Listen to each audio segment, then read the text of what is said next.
वाघाने हल्ला केल्याच्या अनेक घटना तुम्ही आजपर्यंत ऐकल्या असतील। वाघाच्या हल्ल्यातून एखाद्याचा जीव वाचणं चमत्कारापेक्षा कमी नाही। अशीच एक घटना एका 17 वर्षीय मुलासोबत घडलेली आहे। हा एक चमत्कारच म्हणावा लागेल।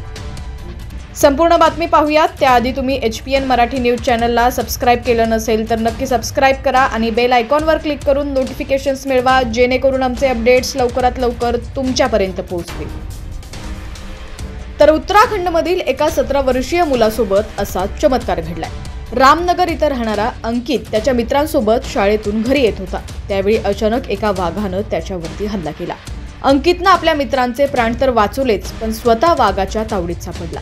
मिळालेल्या माहितीनुसार ही घटना 2023च्या नोव्हेंबरमध्ये घडली आहे। अंकित आपल्या मित्रांसोबत दुपारी शाळेतून घरी परतत होता। यावेळी अचानक झाडावर बसलेल्या वाघानं मागून हल्ला केला। वाघानं अंकितचं डोकं आपल्या जबड्यात पकडलं। बराच वेळ त्यांच्यात झटापट झाली। वाघ अंकितचं डोकं सोडायला तयार नव्हता। अंकित ही हार मानायला तयार नव्हता। अखेर थोड्या वेळानं वाघाची पकड सैल झाली आणि त्या क्षणी अंकितनं वाघाची जीभ पकडून बाहेर काढली। यानंतर वाघानं घाबरून तिथून पळ काढला। या धक्कादायक घटनेत अंकितचा जीव वाचला, पण त्याच्या डोक्याचा मोठा भाग वाघानं सोलून काढला होता। या हल्ल्यात त्याचा चेहरा, मान, कवटी आणि उजव्या हाताला गंभीर दुखापत झाली। यानंतर अंकितच्या मित्रांनी त्याला जवळच्या वैद्यकीय केंद्रात नेलं, पण जखमा मोठ्या असल्यामुळे त्याला प्राथमिक उपचारानंतर गुरुग्राम येथील मणिपाल हॉस्पिटलमध्ये रेफर करण्यात आलं। तिथं डॉक्टर आशिष धिंगरा यांच्या देखरेखीखाली अंकितची प्लास्टिक सर्जरी झाली।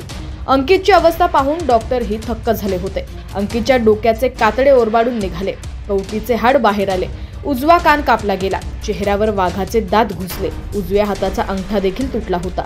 सुमारे 4 महिन्यांच्या उपचारानंतर अंकित आज बरा झाला। त्याच्या शरीरावरील जखमा हळूहळू बऱ्या होत आहेत। अशा परिस्थितीतून अंकित बचावल्यामुळे लोक त्याच्या शौर्याचं कौतुक करत आहेत।